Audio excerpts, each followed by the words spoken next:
Hi, I'm Peter Adamson, and you're listening to the History of Philosophy podcast, brought to you with the support of the Philosophy Department at King's College London and the LMU in Munich, online at historyofphilosophy.net.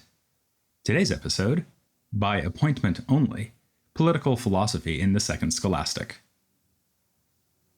I closed the last episode by saying that there's a close connection between the Iberian scholastics' theories of law and economics and their political philosophy. That connection lies especially in the concept of Dominium, which modern-day scholars usually don't translate, perhaps because the cognate English word dominion and the literal translation, lordship, would both be too narrow in meaning. For the scholastics, you have dominium over something and are the dominus over it if it is lawfully under your control. Thus, according to Molina, humans even have natural dominium over their own actions, though it is God who is the dominus of human bodies, which is why suicide is sinful. Once private property is introduced into human affairs, under the law of nations, people can have dominium over other things, namely whatever they legally own. This is very close to, if not the same as, saying that people have a right to use the things they own. This is why I can't show up at your house without your permission, start eating your food, and sleeping in your bed. When Goldilocks did that to the three bears, she was infringing on their rights because they had dominium over the house, the bowls of porridge, and the beds. Or at least she would have been if they weren't bears. Molina tells us that animals have no rights because having rights and dominium presupposes being able to use reason. Molina defines a right as a capacity to do something, obtain something, or demand it, and relates this to the concept of ownership as follows. When we say that someone has a right to something, we do not mean that anything is owed to him, but that he has a power over it, and it would cause him injury to contravene that power. Notice that he here defines rights positively, not negatively. In other words, a right is directed at something particular that is under your control. It isn't that by default you have a right to do or use whatever the law does not forbid. Molina's definition also suggests another close connection between dominium and power, since if you have a right to something, or dominium over it, then it is under your power. This brings us to what we're interested in for today's episode, namely political power. In this context, translating dominium as lordship or dominion seems more natural. Like dominium over one's possessions, political dominion is not simply part of the natural law. All governments of whatever form exist only because humans have decided to set them up, even if humans are, as Aristotle said, political animals and have a natural tendency to form into political communities. Much as they decided to allow certain people to own certain things, they decided to appoint certain people to exercise authority over them. Also, as with private property, this is an artificial measure we need because of humans' fall from grace. Perfectly good people would not need laws, but would spontaneously do the right thing. Given that we are far from perfectly good, state authority is created to ensure that the common welfare is promoted insofar as is possible. Just like anything else introduced through human law, political authority must never conflict with the natural law, but that leaves plenty of scope for different forms of government. Vittoria observes that a constitution does not need to be perfect in order to be legitimate. Unsurprisingly, the Iberian scholastics living under the kings and queens of Spain and Portugal praised monarchy as the most perfect form of rulership. But the Commonwealth can also decide to be ruled by an oligarchy or to rule itself as a democracy. What counts is the consent of the people to a government, not the type of government they consent to. Whatever the constitutional mechanisms, the goal is always the same. People subject themselves to state power because it is rational to do so. Here we come back to another connection I've pointed out before, between the scholastics' political theory and their theory of causes. As you might remember, just 2 episodes ago, I finished off by saying that the creation of states is in a sense natural, because we have a natural desire to pursue the common good as a final end, final ends being one of the 4 types of cause in Aristotelianism. But in another sense, the state is artificial. It is brought into being through a rational process, whereby humans discern that they will be better off living under a government than living outside of all political organization. This sounds a lot like Thomas Hobbes, who, not much later, will famously say that people submit to a sovereign to escape from the state of nature. It seems clear that the scholastics' theory did pave the way for Hobbes, but their way of understanding the situation is quite a bit more optimistic. It's not that there was a war of all against all going on, and to put an end to it, people accepted political rule out of pragmatic self-interest. On the Hobbesian account, political life is the lesser of two evils. Accepting subjugation means that human lives are not quite as nasty, brutish, and short as they would be in the state of nature. For the Iberian scholastics, by contrast, humans are creatures who naturally want to form communities together, and see to it that those communities flourish. Political life is the rational expression of that aspiration and the means of its fulfillment. We can see this in its most basic form by considering what the scholastics have to say about another kind of social alliance, one that involves substantially fewer people: marriage. Following Aristotle, the schoolmen saw this as being in a sense political, and even as involving relations of justice. Marriage goes right back to the first humans, Adam and Eve. Their conjugal union came before their fall from grace, showing that even without sin, humans would still pursue some form of community with one another. The two spouses offer each other mutual aid and are seen as partners. This core idea means that scholastic treatises on the topic, like those by Vittoria, Tomás Sanchez, and Pedro Ledesma, give women a surprisingly equal status within marriage, even if they less surprisingly also think that wives should obey their husbands. For Ledesma, marriage is a perfect society, created and sustained through voluntary cooperation. Along similar lines, Molina said that it is shameful if a husband has to resort to punishment to get his wife to do as he wishes. It's noteworthy that community is more central to this understanding of marriage than procreation. Of course, the scholastics do think that reproduction and child rearing are important functions of marriage, but Sanchez explicitly says that a husband and wife may, without sin, have sex simply out of desire, and without intending to have children. Otherwise, why would we let infertile people get married? Perhaps even more surprising is that for Sanchez, marriage is not by nature permanent. He knows that outside Christianity, divorce is common, so clearly it is not part of the natural law, or law of nations, that the marriage bond should be unbreakable. The fact that it is so in the Christian faith is simply an imitation of Christ's unbreakable bond to the church. In other words, the whole "until death do us part" thing is purely theological and has no basis in natural reason. Thanks to romantic comedies, if not personal experience, we're all pretty familiar with the way that two people enter into the marriage bond. Two people fall in love, go out to dinner, one of them hides an engagement ring in the dessert, the other one swallows it by mistake, and so on. How, though, do we enter bonds of political union in the broader sense? Well, it depends which scholastic we ask, but since he's so frightfully clever, let's ask Francisco Suárez.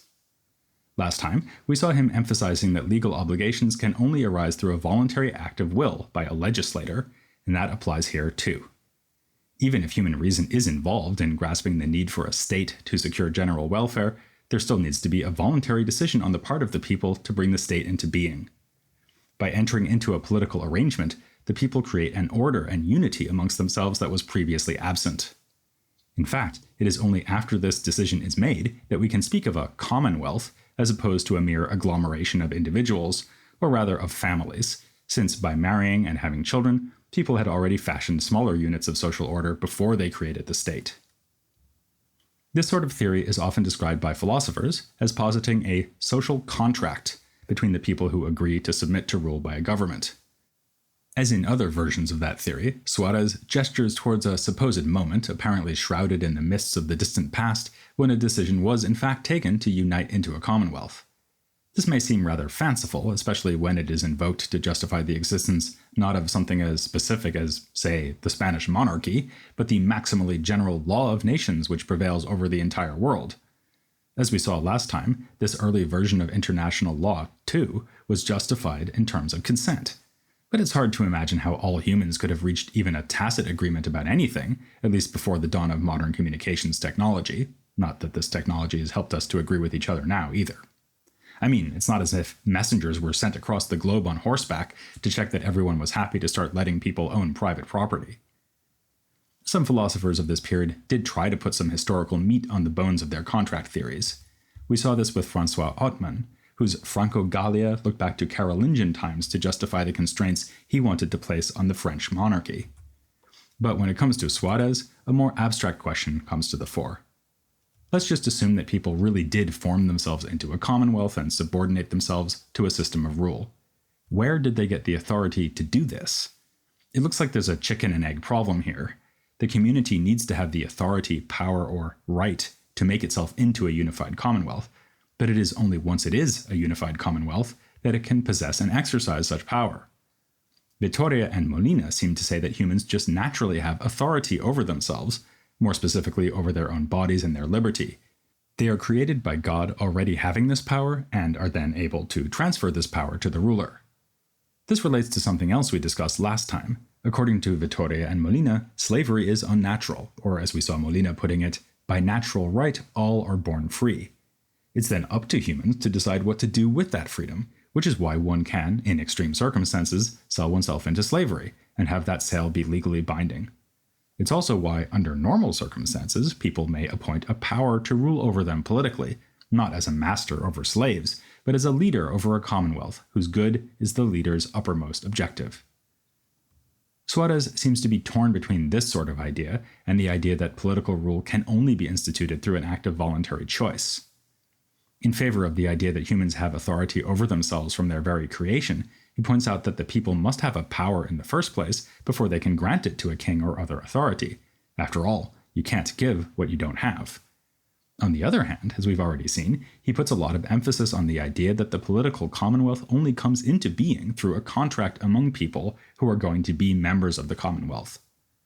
He solves this problem by suggesting that authority resides in the people originally, as if in the roots, but that God also needs to play a role. Divine action in cooperation with the decision being made by the people is needed to transform a group of individuals into a proper political union. I can't help noticing that this looks a lot like the Catholic position on grace, where good acts likewise result from a cooperation between God and human agents. But another scholastic, Juan de Salas, did not find the solution so graceful. He thought that, faced with this chicken and egg problem, Suárez had resorted to pulling a rabbit out of a hat. If the people taken as individuals don't have sufficient authority to come together to form a commonwealth, then God must be adding the needed authority. But surely this undermines the voluntary and contractual nature of political rule, exactly what Suárez was trying to establish. Salas argued that, to the contrary, the power of authority does reside naturally in humans. God is only involved insofar as he is the one who created human nature. If we were to imagine humans existing without God in the picture, then such humans could still appoint legitimate rulers for themselves. Another interpretation of Suárez's position, though, would help him avoid the charges made by Salas. On this reading, voluntary acts of consent just are capable of pulling rabbits out of hats, or, if you prefer, making chickens without eggs. We see this with the example of promising or taking oaths. To take an oath is to create a new obligation that did not exist before. If I freely undertake to cook Goldilocks some porridge tomorrow morning so she doesn't have to go breaking into houses to have breakfast, then she can hold me to that promise. Similarly, when the people come together to form a commonwealth, they are creating the power to govern themselves, which they can then hand over to a sovereign, or retain for themselves, if they choose a democratic form of government. Actually, we can say that for Suárez, all political authority is originally democratic, because the first thing the people do is constitute themselves as a body with the right to self-govern. Ideally, though, they will not remain a democracy, but decide to appoint a monarch. Because this is how monarchies first arise, the community is never under the obligation to accept tyrannical rule. It would never be rational to enter into a contract that allowed for abusive treatment, so we can assume that people have never consented to such an arrangement. While Suárez's theory does anticipate Hobbes and other social contract theorists in the early modern period, it is also recognizably a product of its time. In fact, it's recognizably the product of a Jesuit. Suárez and his colleagues produced political theories that conceive the state as a much larger version of the Society of Jesus. You become a Jesuit by making a voluntary choice to join the order, which is much like entering the social contract, since in so doing you submit to an authoritative hierarchy. Striving for the good of all, and ultimately the glory of God, individual members humbly agreed to carry out whatever tasks their leaders assigned to them. In other ways, too, the consent theory was apt to be embraced by Catholic intellectuals. This may surprise, because we've previously seen Protestants like Ottman pushing the idea that rulers need consent from their subjects in order to justify resistance to tyrannical rule, by which they meant tyranny exercised by Catholic monarchs. But as so often, this was a game both sides could play. Suárez may have devised his political philosophy in part to undermine Protestant claims that their own rulers were sent by God to defend and propagate the Reformation. And Catholics had an excellent reason to insist that secular rulers were not appointed by God, but by the will of the people, namely that this would be a clear difference between those secular rulers and the Pope, who does wield his power by divine dispensation. Here then we're seeing, not for the first time, how the religious disputes of the 16th century encouraged significant intellectual breakthroughs and the emergence of ideas that are often wrongly supposed to have emerged only a century or so later.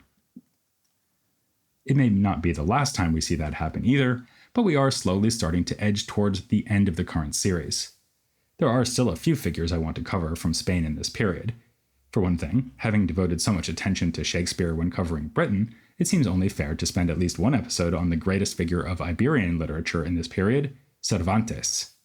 But first, I think it would not be quixotic to delve yet further into the thought of Francisco Suárez, perhaps the most impressive scholastic thinker we've covered since the medieval giants like Aquinas, Scotus, and Occam. Appropriately enough, for this purpose, I'm turning to an interview guest we last heard from back when I was covering those medieval figures, Tom Pink, who will be joining us next time for an interview that Goldilocks would enjoy, because it will consider Suárez's views on just rights. That's here on History of Philosophy Without Any Gaps.